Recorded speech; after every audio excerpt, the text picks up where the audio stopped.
ones who vote for us, but for all Australians. Thank you, Senator Sheldon. The time for 2-minute statements has expired. Senator Wong. Thank you, President. For the information of senators, I table a revised ministry list as tabled yesterday by the Prime Minister in the House of Representatives. It reflects a small alteration to ministerial representation in the House and some typographical changes, and I seek leave to have the revised list incorporated into Hansard. Is leave granted? There being no objection, leave is granted. Thank you, Senator Wong. We'll now move to question time. Senator Mackenzie. Thank you very much, Madam President. My question is to the Minister representing the Prime Minister, Senator Wong. Alice Springs, Tennant Creek and other remote towns across the Northern Territory have endured the failures of this government's policy agenda, with child sexual abuse, assaults and property damage a daily occurrence in many remote communities.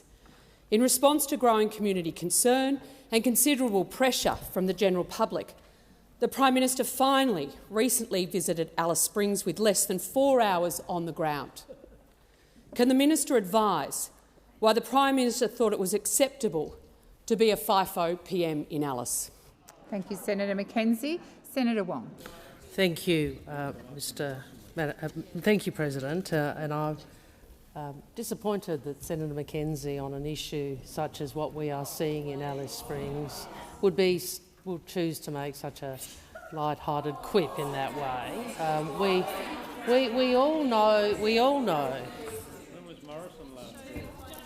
Senators, please continue. Senator Wong. The Prime Minister, just on the visit first, before I go to the more substantive issue, which is the intergenerational disadvantage, the violence,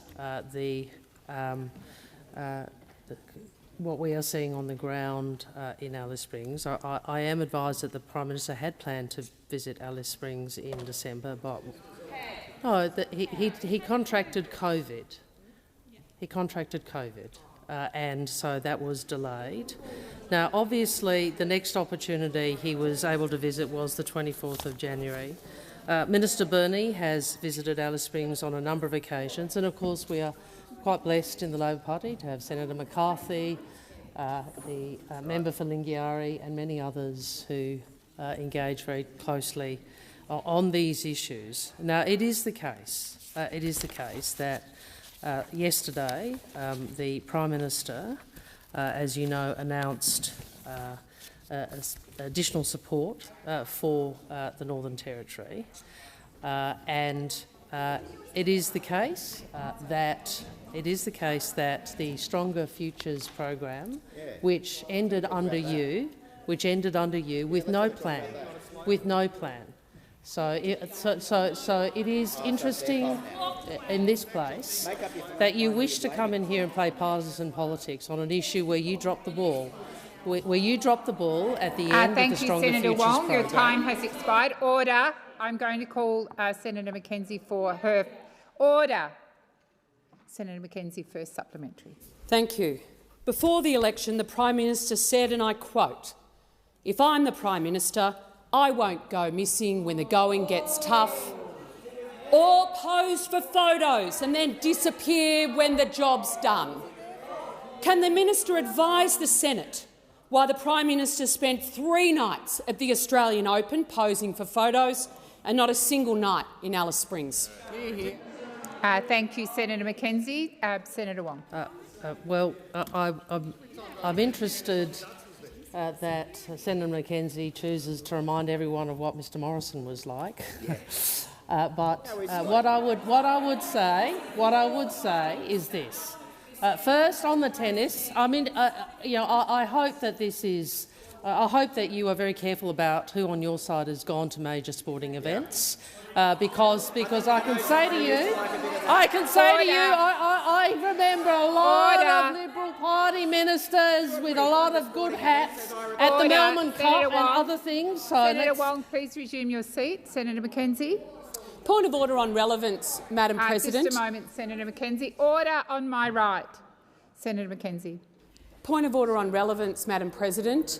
The minister was asked about time in Alice Springs, talking to local communities and addressing the crisis that's unfolding there. Thank you, and I would ask for silence Order.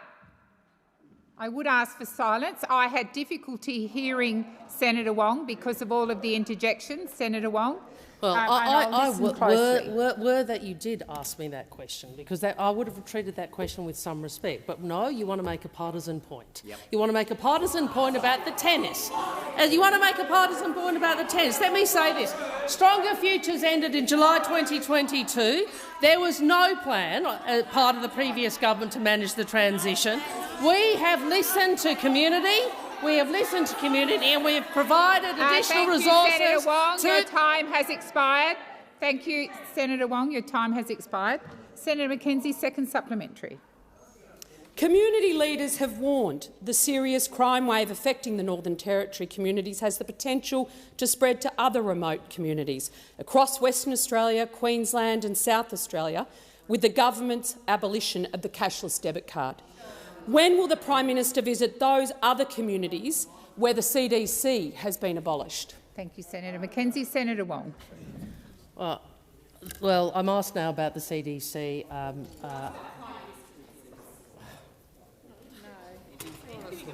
I would make a few points.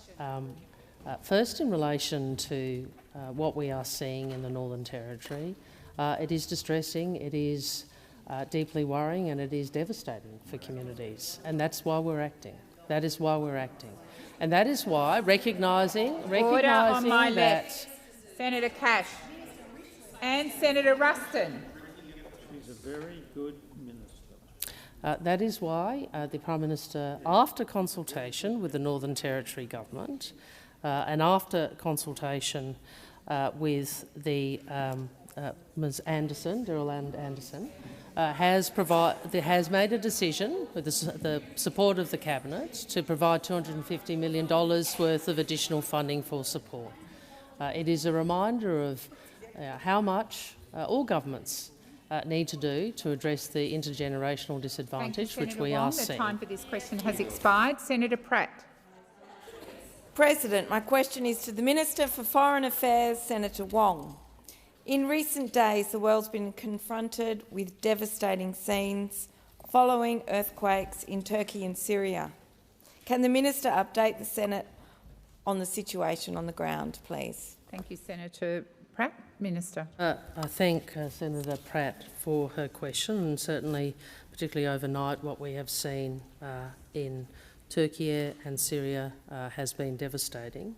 And I know this is an issue that many colleagues in the chamber are concerned about and share Senator Pratt's interest and concern about these issues.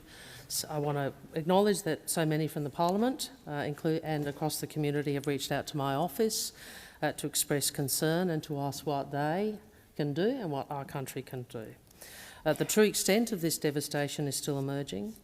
What we do know is that at 4:13 a.m. local time on Monday, a magnitude 7.8 earthquake struck Nurdar, Turkey, in the far east of the country near the border with Syria. Then, at 1:24 p.m. that afternoon, a second of magnitude 7.7 earthquake struck Elbistan, which is 80 kilometres to the south. The affected provinces have been devastated by a series of 100 aftershocks. The devastation of the earthquake spanned both Turkey and Syria, and we know that these are extraordinarily vulnerable parts of the world which are already devastated by conflict and by disruption. I'm not in a position to advise the Senate of verified numbers. What I can say is that media reports just before I came into question time put the number of those who have perished in these earthquakes of at least 3,800. This will almost certainly rise. Rescuers are still searching through collapsed buildings. Access to the affected areas is being hampered by damage to roads and collapsed buildings, severe weather and traffic from those trying to flee. The impact in Syria is still emerging, and the affected areas are in non-government held territories, which makes information very difficult to verify.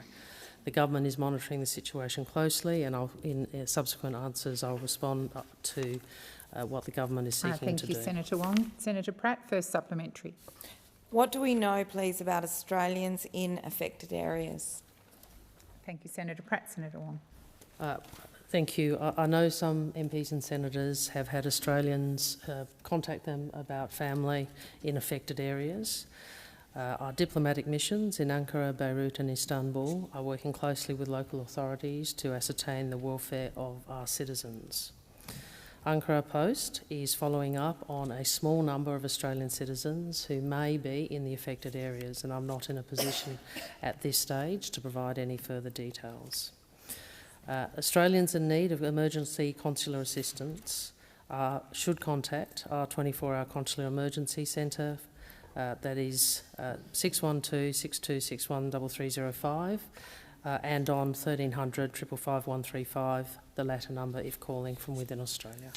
Thank you, Senator Pratt. Senator Wong. Senator Pratt, second supplementary. Thank you. What is the Australian government doing to support all those affected? Senator Wong. Thank you, Senator Pratt.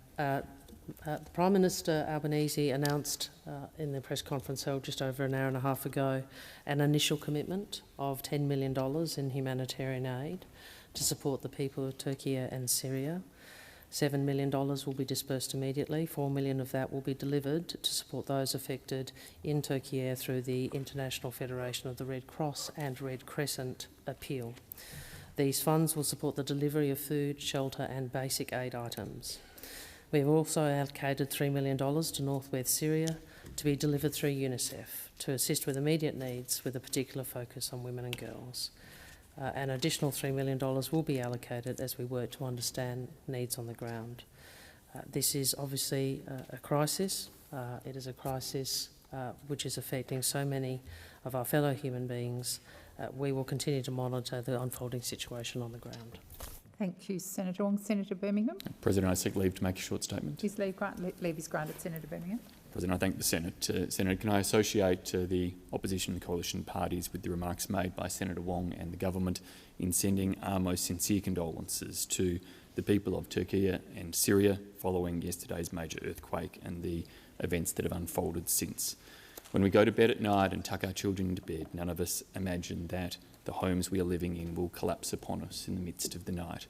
As Turkey's ambassador to Australia said to me when I spoke with him earlier today, he recounted stories that he is seeing of those in the zone saying they now feel ashamed to go to sleep. The difficulties that are facing the human toll, not just the immediate loss of life, the many thousands to whom we send our love, prayers and best wishes who have lost loved ones, the thousands more injured, but of course the ongoing humanitarian crisis that follows from a tragedy and disaster like this. It is of course in these events we see the best of humanity, rescuers working heroically, international community responding comprehensively, disaster and aid workers coming to provide assistance, and even Ukraine fighting for its freedom, offering to provide support. We acknowledge and thank the government for the support that they have announced and provided. We stand with the government in supporting that and in supporting the Australian Turkish and Australian Syrian communities in this time of concern for all of them. Thank you, Senator Birmingham. Senator Cash. Thank you, President. And my question is to the Minister representing the Minister for Social Services, Senator Farrell. As reported by the West Australian newspaper today, in the WA Goldfields town of Laverton, formerly a place where the cashless debit card was in operation, last week the Desert Inn Hotel, after discussions with the local police, voluntarily imposed liquor restrictions to combat alcohol-fuelled violence. What role has the withdrawal of the cashless debit card played in increasing crime, domestic violence and dysfunction in Laverton? Thank you, Senator Cash. Senator Farrell. Thank you, Madam President, and I thank Senator Cash for her question. The cashless debit card was obviously a controversial issue going into the last election, and as a government, as an opposition, we took to the Australian people the proposition that we should remove the cashless debit card. And of course, one of the first things that the new Minister for Social Services, Minister Rishworth did, was to introduce legislation into this place. Senator Farrell, please resume your seat. Senator Cash. You are, President, and I think it's pretty obvious the point of order is relevant. Could you at least direct your comments to the alcohol-fuelled violence in Laverton? Thank you, President. Senator Cash. The Minister is being relevant. You have asked about the CDC. He's entitled to put the government's reasons for its abolition. Minister, please continue. Thank you, Madam President. So we took the proposition to the Australian people, and that included Senator Cash, people in Western Australia, and well, the people in Western Australia voted overwhelmingly for an Anthony Albanese Labor government. In fact, you know, Senator Cash, you know as well as I do the number of seats that your government lost in Western Australia. So all I'm saying is, Order. Senator Ruston. Minister, please continue. Look. We took our policy to the last. We took our policy to the last election, and you would be appalled. You would be appalled if we didn't do what we said we were going to do. Thank you, Minister. Your time has expired. Senator Cash. Thank you, President. The Shire of Laverton President Patrick Hill was today reported as saying, "The kids are not getting fed, the women get bashed up, and it's going back to the way it was." Minister, what are you going to do to protect the women and children in Laverton and other towns around Australia where you've withdrawn the cashless debit card? Thank you, Senator Cash. Minister. Regrettably, Senator Cash, the issues that you raise as significant issues in Laverton are not unique to that town, and the whole issues. Let's take one of the issues that you're talking about.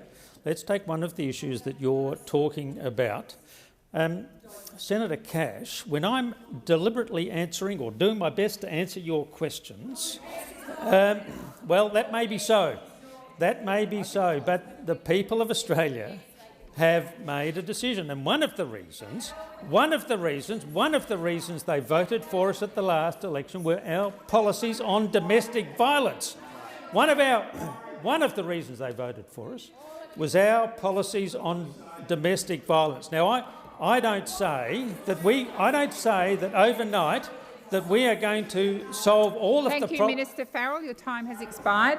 Just a moment, Senator Cash. I'll wait until there's silence on your side. Senator Ruston, I've just called for silence. Senator Cash, second supplementary. Minister, will you commit to restoring the cashless debit card as a matter of urgency in Laverton and in other communities being ravaged by alcohol-fuelled crime, violence and dysfunction because your government abolished it last year? And will you apologise to the people of Laverton? Thank you, Senator Cash. Minister Farrell. Look, I can only reiterate the comments that Senator Wong made a few moments ago, that politicising these sorts of issues in this way, in this Senate, politicising these issues in this way does you no credit? Does you no credit, Senator Cash? It does you no credit. It does you no credit to take advantage of the issues that are going on in this town and other towns to try and get some sort of political advantage out of the. Minister Farrell, please resume your seat. I'm going to ask for silence to allow the minister to finish the question.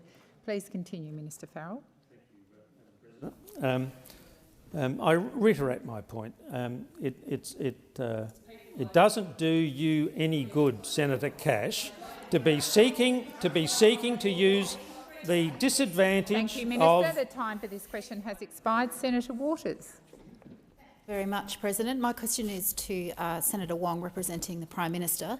Last week's annual donations data release revealed around $2 million in donations from fossil fuel companies and lobbyists to both big parties, including $960,000 of that to the Labor Party. And in that financial year, 4 big donors are some of the highest polluting facilities covered by the proposed safeguard mechanism: Woodside, BlueScope, Chevron and Inpex. Collectively, they've donated over $200,000 to the Labor Party in 2021-22. How much access to the table did that buy when Labor was designing your weak safeguard mechanism legislation? And are those dirty donations why your safeguard mechanism backs new coal and gas? Thank you, Senator Waters. Minister Wong. I really reject the implication or the imputation of some form of corruption which is in that question. And I'm reminded when I was a minister many years ago, with much less grey hair, Senator Payne, what was her name? Senator Milne, was... Senator Payne did vote with Senator Milne. In fact, they voted together to get the cashless debit card. Cashless debit. I'm very tired. The CPRS voted against that, and she would ask question after question to me about fossil fuel companies. And I remember saying to her at one point, you know, it is possible that we take a different position, not because we are corrupt, as is the implication, but because we just don't agree. We don't agree with a policy proposition. And that is the case. Now, I accept that there will be a contest over the safeguard mechanism. I have faith that Mr Bowen will ensure that what is presented to this parliament will have a cogent policy basis. You may not agree with it, and that is your right. But he will do so, as the Cabinet will do so, on the basis of our judgment about what is the best economic policy for the nation. So I do reject... I'd say it's very easy, isn't it? And it's a campaigning tool, but I do reject this proposition that somehow a Labor government which has taken a very ambitious position on climate, which has, let's be frank, paid a political price for many years as a consequence of holding the position on climate, would simply do what you're suggesting. That is not the case. Thank you, Senator Wong. The time for this question has expired. Senator Waters, first supplementary. Thanks, President. I note that the fossil fuel sector receives over $11 billion in public subsidies every year. I also note that the Mineral Resources Council donated $103,800 in donations to the Labor Party, and they recently promised to unleash an ad campaign against Labor unless it ruled out a windfall profits tax. We haven't seen a windfall profits tax, which could fund cost of living relief measures to actually help people. Has that donation brought your compliance on that issue? Thank you, Senator Waters. The time's expired. Minister. The answer is no. And I mean, you are talking to a party that has been honest with the Australian people for over a decade, that lost government, let's be clear, about our position on climate, that is honest with people and has, in the previous term of government, obviously paid a political price for holding a very clear and consistent position on climate. We have. And we went to the Australian people with a clear position about what we will do, and we will deliver it. We had a clear position on taxation, we had a clear position on climate policy, we had a clear position about utilising the safeguards mechanism, and we were upfront with the Australian people about why we wanted to do it and what we would do. So the implication that you want to make for political purposes in here, that somehow that is all untrue, is wrong. It is wrong. Thank you, and Senator Wong. It does the not time do for you. this question has expired. Senator Waters, second supplementary. Thank you, President. Around half the donations given to political parties is dark money. It's not required to be disclosed because of inbuilt loopholes. That means cash for access meetings or donations through business forums as membership are not required to be disclosed. When will you shine a light on the masses of undisclosed money washing through this system and fix the system so that big money isn't buying access and outcomes? Thank you, Senator Waters. Minister. Well, I make this point. We continue to lead on political donation reform. I understand JSCM is also looking at this issue. I also understand, and I'm told, that donations were taken by the Greens political party from a professional gambler and a pastoral company, backed by one of South Africa's richest men. But you want to lecture us. You want to lecture us about this and make imputations that the Labor Party, which went to the Australian people with a very clear policy position, implementing that policy position, you now want to say, for political purposes, that's corrupt. Well, you know what? I actually think all of the Australians who voted for climate action, all of the Australians who voted for the ambitious position that we went to the election with, deserve a Greens political party that might actually back in legislation that delivers on that ambitious, rather than taking potshots from that corner yet again. Thank you, Senator Wong. Senator Stewart. Order. Enjoy. I have a senator on her feet waiting to ask a question. Senator Stewart. Thank you. My question is to the Minister representing the Treasurer, Senator Gallagher. Can the Minister please update the Senate on the work the Albanese government is doing to ease the cost of living pressures for all Australians? Thank you, Senator Stewart. Minister. Thank you. Thank you, President, and can I welcome Senator Stewart back and congratulate her on beautiful Ari, who we've had the pleasure of company since your return, but welcome back.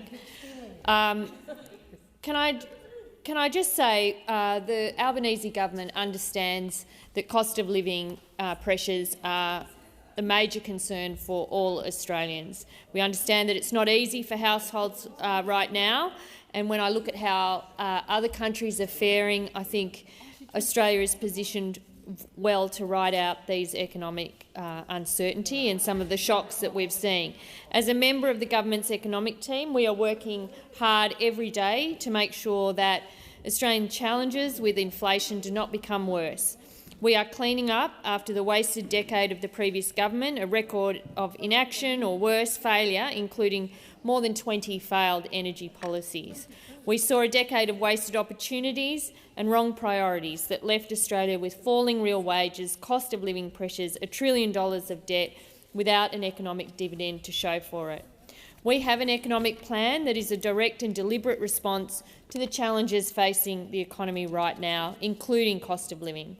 And one of the very first acts of this government was to successfully argue for minimum wage to keep pace with inflation, an outcome which has helped around 2.7 million Australians see their incomes increase. Our first budget focused on responsible cost of living relief that didn't put extra pressure on inflation, which is an important thing to be working hand in hand with the RBA as they undertake their tightening cycle on interest rates. We've got cheaper childcare, expanding paid parental leave, cheaper medicine since the 1st of January. We're putting resources into affordable housing and getting wages moving again. These are the concrete steps that we have put in place in just the first few months. Senator Stewart, first supplementary. Thank you. Can the Minister update the Senate on the practical measures that the government has been taking to support households? Thank you, Senator Stewart. Minister. Thank you, and I thank Senator Stewart for the supplementary. There are some things in this economic environment that we are experiencing that are out of the government's control, such as the ongoing war in Europe and the ripple effects of the pandemic. But there are also things that are within our control, and the government is focused on those. So, as I said in the previous answer, making medicines cheaper, childcare cheaper, and of course relief to householders facing those rising energy costs, which the Senate dealt with in December last year. And let's not forget, because we won't ever forget, that you voted against it. The money that will flow to households to help with their energy bills, You voted against it. It was how this Senate could have stood up and provided that support to households, and the opposition tried to block it. We are focused on growing the economy the right way so that Australians can benefit from good skills, get good jobs and have good wages. Thank you, Minister. Your time has expired. As Senator Stewart, second supplementary. Thank you. Can the minister update the Senate on initiatives that have already started to have a direct impact on households and easing cost of living pressures? Senator Gallagher. Is Senator Stewart. Wages are beginning to move again, thanks to the government putting bargaining back in the hands of workers again, which those opposite opposed. You opposed the energy price relief. You also opposed sensible changes to improve the bargaining framework so that workers could get pay rises. It is no surprise after a decade of wage stagnation, a deliberate design feature of their economic architecture. Let us never forget that. 2%, stuck at 2% or worse, and we're already seeing wages starting to move, nudging just above 3%. But we get that households are still doing it tough. We understand that. The government's job is to look at where we can provide sensible cost of living relief without adding to inflation. That is the defining challenge as we go to put this budget together. The May budget will continue a focus on cost of living, including providing that household assistance for energy bills, working with the states and territories that you oppose. Senator David Pocock. Thank you, President. I have a question to the Minister representing the Minister for the Environment, Minister Watt.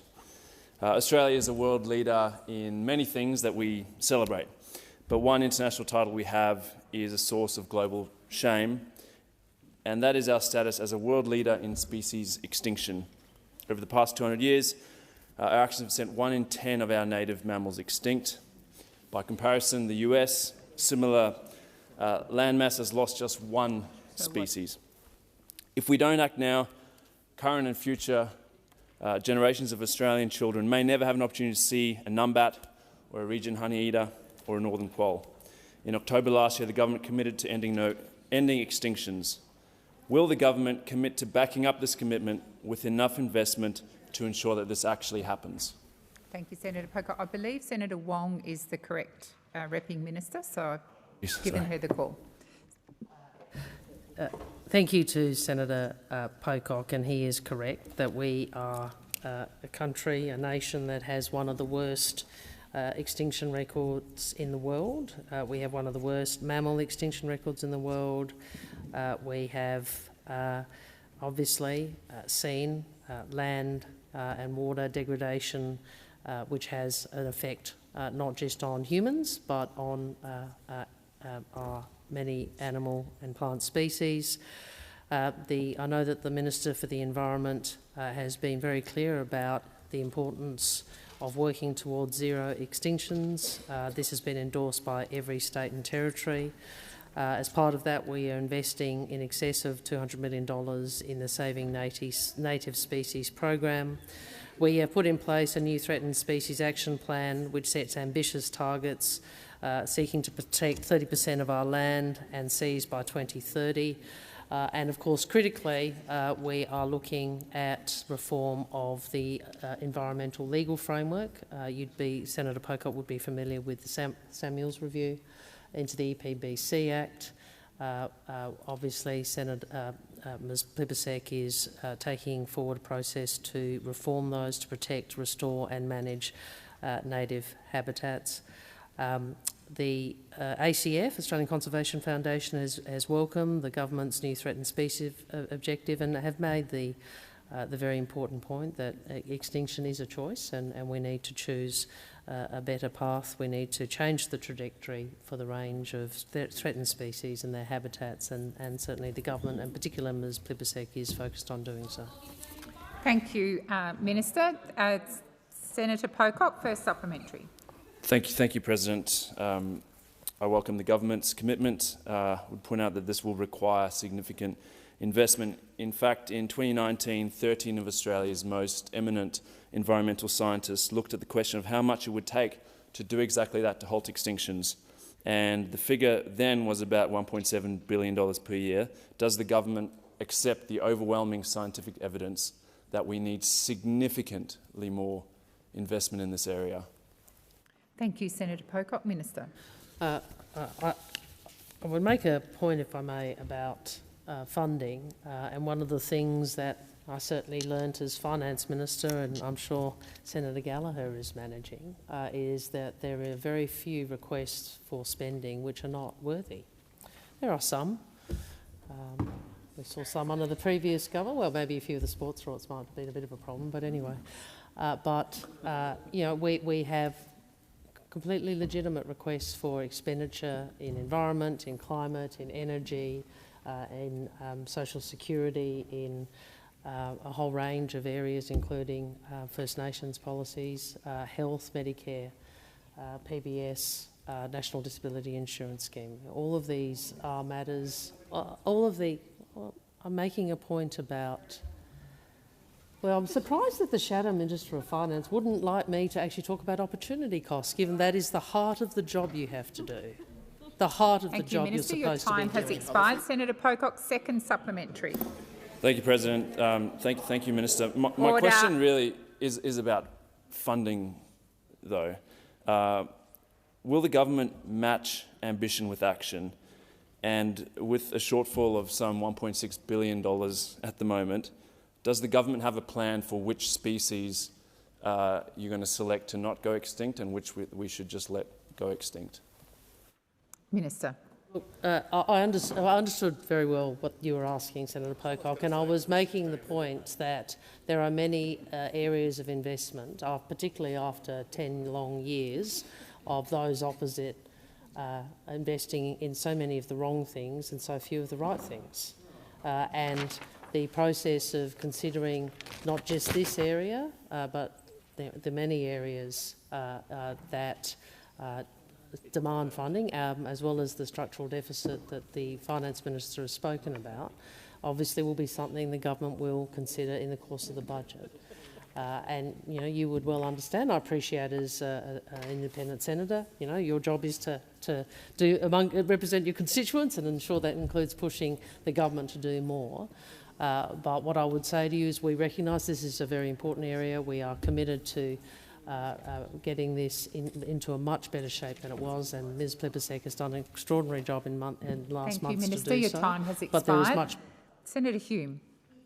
Thank you, Madam President. My question is to the Minister representing the Treasurer, Senator Gallagher. In April last year, the now Treasurer said this is a full-blown cost of living crisis, a triple whammy of skyrocketing costs of living, falling wages and rising interest rates. Since the election, the cost of living has truly skyrocketed. Inflation is at its highest point in 30 years, real wages can't keep up, and interest rates are at their highest point in a decade. Minister, does the Treasurer acknowledge that under this Labor government there is truly a full-blown cost of living crisis? Thank you, Senator Hume. Minister Gallagher. Thank you, President. I thank Senator Hume for the question. And I think the government has been very clear that cost of living pressures and addressing them in a responsible and reasonable way is a priority for this government. In fact, from day one, when we first when Minister Bowen started to deal with the fact that we were going to have blackouts, from day one we've been dealing with the decade of delay, dysfunction and refusal to tackle the challenges that are now impacting households right across the country. So we accept that cost of living is a #1 issue for probably every household in this country. As a government, we have to look at the ways that we can ease that cost of living pressure in a way that doesn't add to inflation. And I think the major difference, there are a couple of differences. The largest quarter of inflation was in the March quarter last year, which was actually under you when you were in government. That was the largest quarter in terms of inflation growth.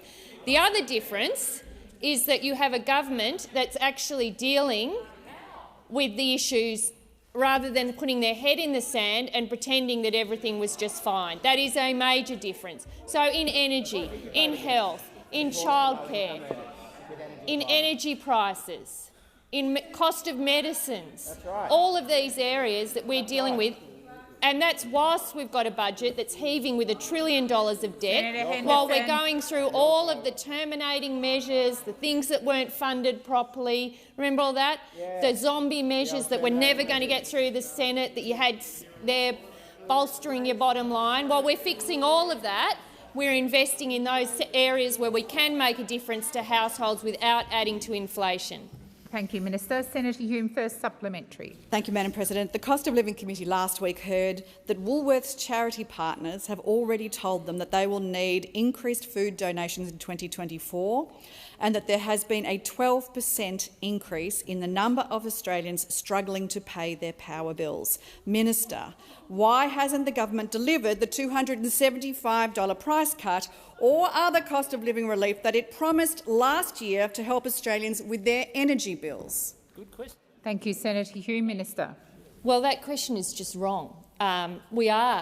We are doing what we said we would do in terms of implementing our cost of living measures that we took to the election: cheaper childcare, cheaper medicines. We have been dealing with the energy crisis that you opposed. Minister, please resume the gall of you are. Senator Hume, point of order. On the issue of relevance, I specifically asked about energy bills.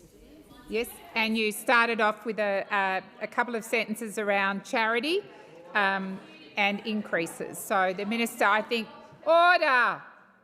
Senator O'Neill, a point of order is being called. I'm responding to it, and all I can hear is you. I ask all senators to be respectful and to listen and to be quiet. So I believe the minister's being relevant, but I'll continue to listen and I will direct her to the body of the question if she doesn't go there. Minister. On energy, I mean, the gall, frankly, of being asked that question when you opposed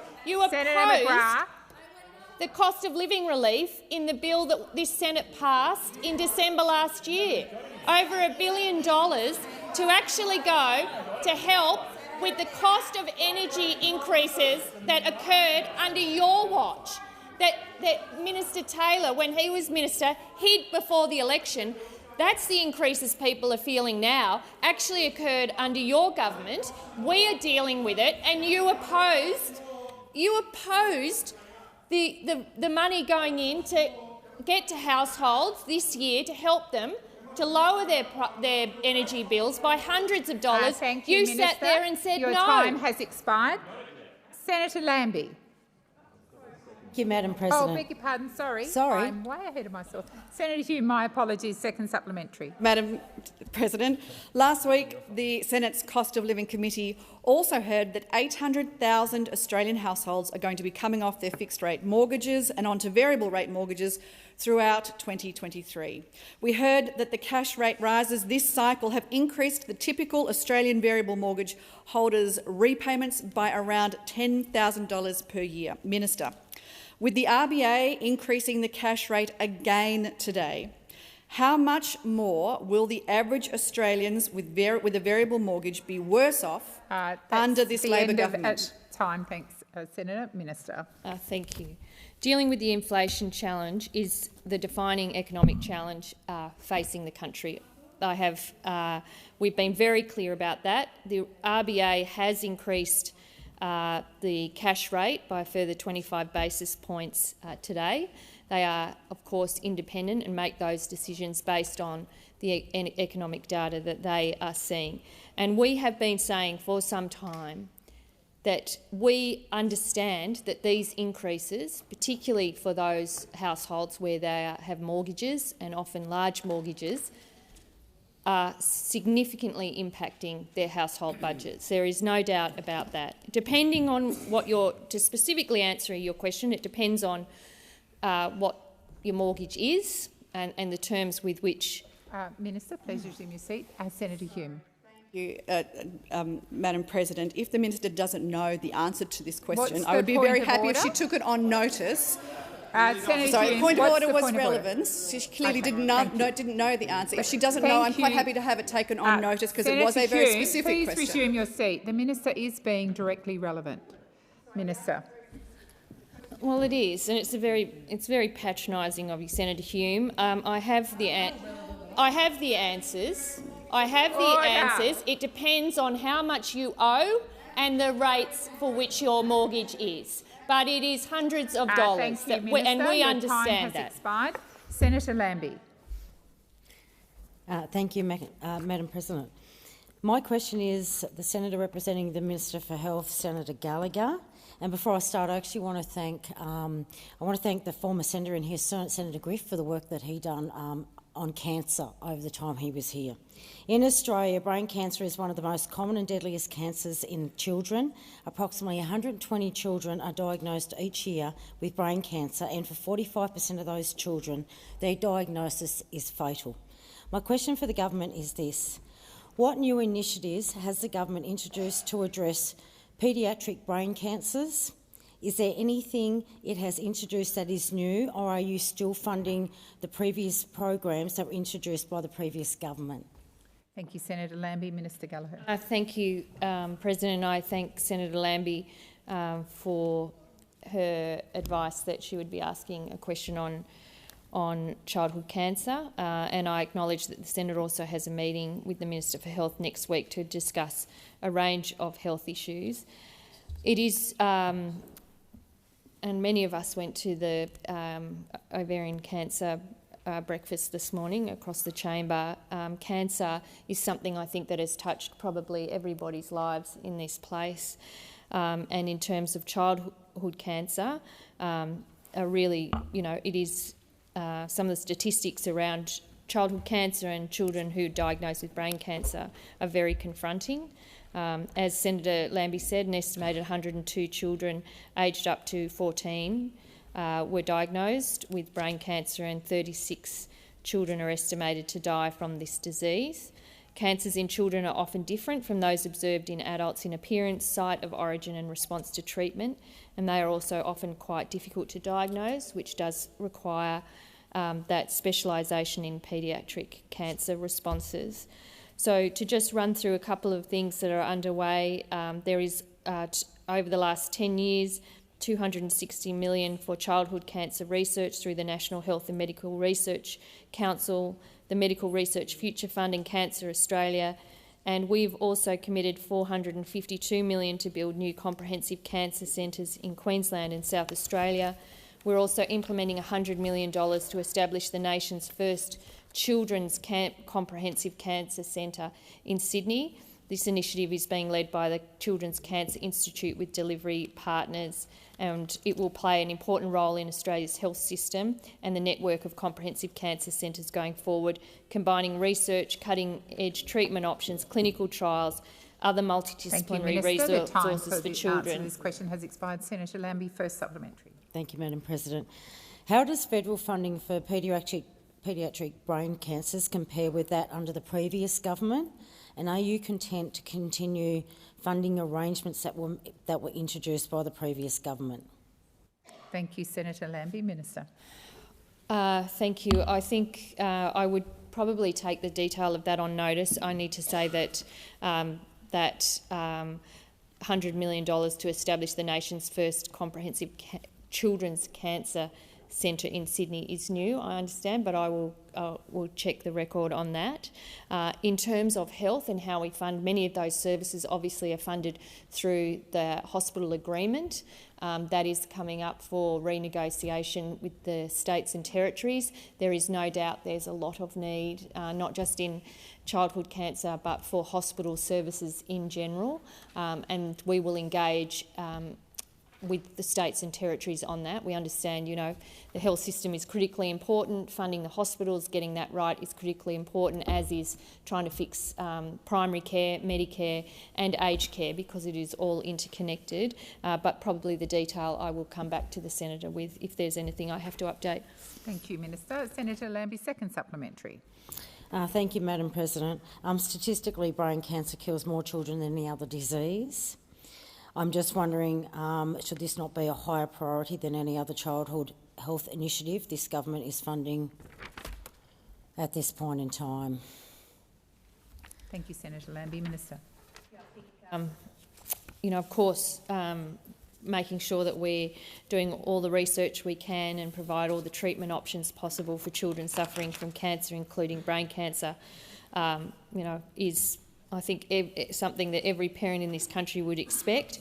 It is funded through the hospital agreement primarily. I think the research is critically important because, again, the nature of childhood cancer means you do need subspecialisation in it, and so that research which feeds treatment options is part of that. Working internationally with other countries on their research and clinical trials, and also those comprehensive cancer centres. We established one here in Canberra, not for paediatrics but for people with cancer, and it does make a world of difference when you pull in all those services into one centre rather than making people go around and deal with different treatments. So I think there is a lot underway.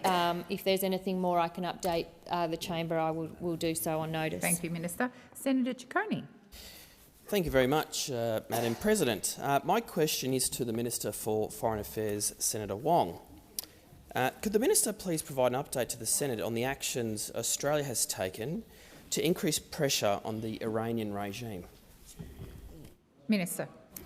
Thank you to President, and can I thank Senator Ciccone not only for the question but for his consistent championing of human rights issues at home and abroad, and for his leadership as chair of the Senate Committee for Foreign Affairs, Defence and Trade. I appreciate the opportunity to work with him. And I know I speak for all senators, regardless of our political differences, when I say we stand in solidarity with the people of Iran, who have demonstrated immense bravery in the face of a brutal regime. The arrest and death of Mahsa Amini, whose Kurdish name was Gina, has sparked months of protests and demonstrations across Iran, and I've spoken on a number of occasions previously in this chamber about this. These brave protests have been met by brutal repression. Hundreds are now dead at the hands of the Iranian regime and thousands more jailed. From the beginning of this new crackdown, Australia has worked strategically to build pressure internationally on Iran. This government has taken stronger action against Iran on human rights than any previous Australian government. We were at the forefront of efforts to remove Iran from the Commission for the Status of Women. We co-sponsored and advocated for the successful Human Rights Council resolution establishing the independent investigation into human rights violations in Iran. Last year, we imposed Magnitsky-style human rights sanctions on 6 individuals and 2 entities, including Iran's morality police, over their involvement in the Iranian regime's abhorrent, flagrant and continued human rights violations. And just last week, I announced additional Magnitsky-style sanctions against 16 Iranian individuals and 1 Iranian entity. And in addition, we have joined partners to impose targeted sanctions on multiple Iranian individuals and entities involved in supplying and producing drones to Russia that have been used in the illegal and immoral invasion of Ukraine. This question has expired. Senator Ciccone, first supplementary. Thank you very much, President. Can the Minister please explain what actions the government has taken to put pressure on the Islamic Revolutionary Guard Corps, commonly known as the IRGC? And I thank you for your earlier answer to my question. Minister. The Islamic Revolutionary Guard Corps is a malignant actor, and it's long been a threat to international security and to its own people. The Gillard government understood this and put in place broad-based sanctions on the IRGC last decade. The Albanese government has also recognised the threat they represent. That is why we are using the tools available to take action, including sanctioning of 12 IRGC-linked officials and 7 IRGC-linked entities. I do understand those who are calling for the IRGC to be listed under the Criminal Code, and I understand they want the IRGC to face consequences for its actions. I would make this point that the purpose of listings under the Code is to make it easier to prosecute individuals in Australia for supporting terrorist organisations. Listing under the Criminal Code apply to non-state actors and not state actors, and the IRGC is regrettably a fully formed part of the Iranian state.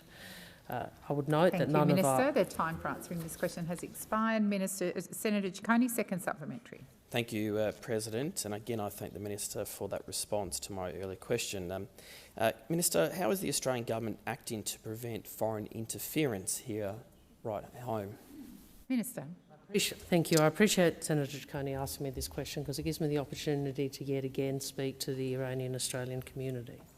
The government is deeply concerned by reports of families and protesters being harassed and intimidated. We have put our views about foreign interference directly to the Iranian regime in no uncertain terms. The Department of Home Affairs Counter Foreign Interference Coordination Centre is working with the community to conduct targeted engagement of foreign interference. I say this, Australia's foreign interference laws are unequivocal. Allegations of foreign interference are investigated and, if substantiated, will be prosecuted. I say to the Iranian community here in Australia, you have a right to protest, you have a right to fully participate in our democracy. We stand with you and we will defend our democracy and people's right to protest and express their views within Australia, just as we stand up for the rights of those who do so around the world. Thank you, Minister. Senator Ruston. Thank you very much, President. My question is to the Minister representing the Minister for Immigration, Senator Watt. Workforce shortages are currently putting serious pressure on Australia's healthcare system, particularly in rural, regional and remote Australia. Considering this critical issue, why did your government not put 887 regional visas on the priority list, instead putting international workers who want to live and work in regional Australia to the bottom of the visa pile? Minister. Thank you, Senator Ruston, and thank you, Senator Mackenzie, for recognising that I am such a friend of the regions. I'm glad you recognise this. Minister Watt, please resume your seat. Senator Mackenzie. Senator Watt has misrepresented me to the Senate. Senator Mackenzie, what is your point? There's no point of order. Thank you. Minister, order on my right. Order. Minister, please continue.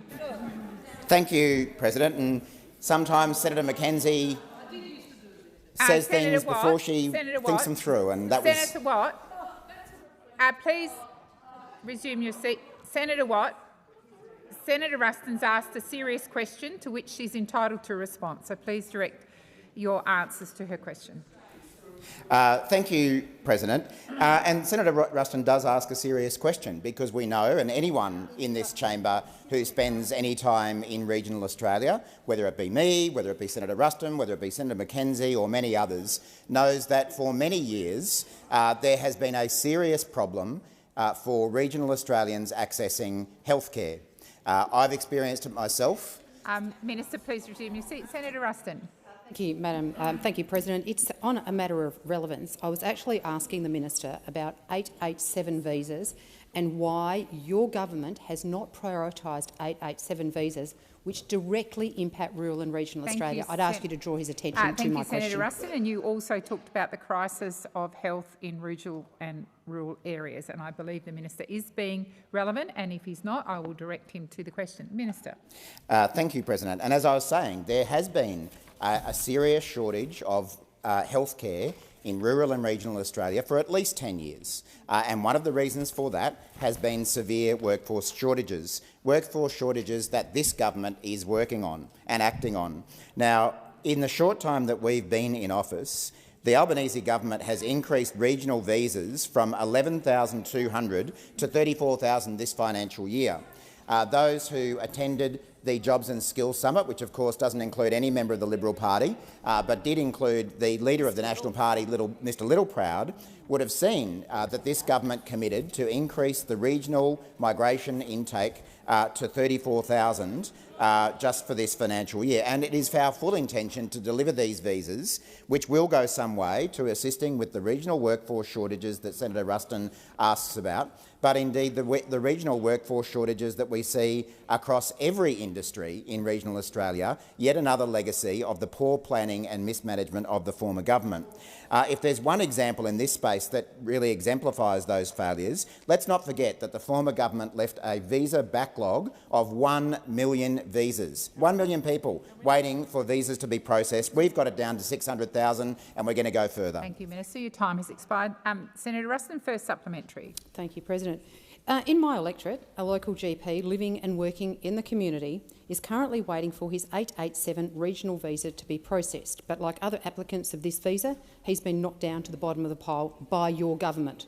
The constituent is providing essential primary care and his wife is a nurse and is equally providing critical care in our community. Why has your government neglected my regional community and others across Australia in their need to have doctors and nurses in their local area? Order. Order.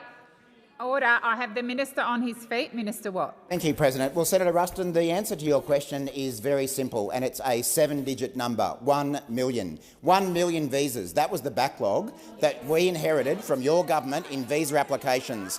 1 million people who had applied for visas to work in healthcare and a range of other industries. Oh, sorry, Senator Ruston. Order. Thank you, President. The minister is obviously choosing not to answer my question. Order. Order. Order on my right and left. Senator Ruston, I believe it's a point of order. It's a point of order on relevance. This is a very serious issue for regional communities. I'm talking about 887 visas and why your government has chosen not to prioritise them. Thank you, Minister Ruston. I believe the minister has been answering your question. I'll continue to listen closely. Minister. Thank you, Minister. And I do know Senator Ruston's electorate. In fact, I had the pleasure of joining you to meet with people who'd experienced the floods in the Renmark region just before Christmas. And I'm not surprised that Renmark and that wider region is suffering Minister from extreme Watt, workforce shortages in the health area. Minister Watt, please resume your seat. Senator Ruston. Thank you, President. Your gratuitous response is not very becoming. But on relevance, I asked you specifically about 887 visas. Senator Ruston. Do you know what an 887 visa is? Resume your seat. When I give you the call, don't be disrespectful. If you're calling a point of order, stand and make that clear, not just launch into an attack on a minister because you don't like the answer to his question. Minister, please continue. I'm very familiar with the issue, and it was obviously in the various newspapers today. And the point I'm making is that, unlike the former government, this government is actually dealing with the situation of extreme visa processing backlogs that we inherited. As I say, in the short time we've been in office, we have got the backlog of visa applications down to 600,000 from the 1 million that we inherited. And how did we do that? By actually putting more staff in the system to process those visas. Staff to support the visa system decreased by 20% from 2015-16 until we came to government, and that's the answer to the question. Minister, Senator Ruston, second supplementary. Thank you very much. Minister, will you please advise this chamber whether your government will commit to adding 887 visas to the priority list for processing, as you currently have done for the same workforce in city areas? Thank you, Senator. Minister. Thank you, President. Well, I'm absolutely happy to commit to the statement that our government will always run our migration program in the national interest. And of course it's in the national interest to ensure that regional rural people can get health care. Please resume your seat.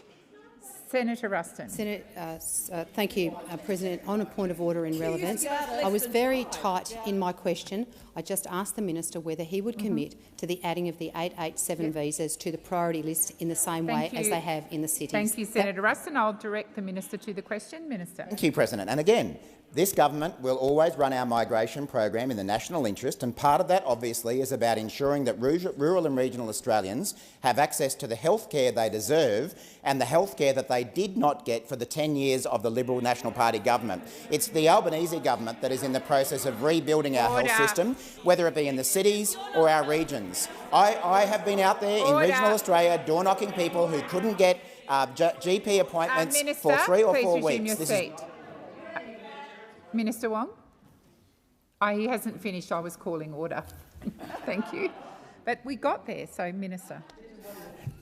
Sadly, for rural and regional Australians, the difficulties in accessing healthcare is not a new problem. Order. This is something that goes back. Please resume your seat. Senator Ruston. Yeah. Point of order. One last time. No, we're still in time. One last attempt at asking the minister whether he'll confirm whether 887 visas will be included. Thank you, Minister. Thank you, Senator. The minister is being relevant. Minister. Thank you, President. Again, the evidence is already in that this government is taking action to clear the backlog of visas that we were left by the former government. That will benefit rural and regional Australians for healthcare, and it will benefit employers right across rural and regional Australia. Your time has expired. Senator Wong. President, I ask that further questions be placed on notice. Thank you.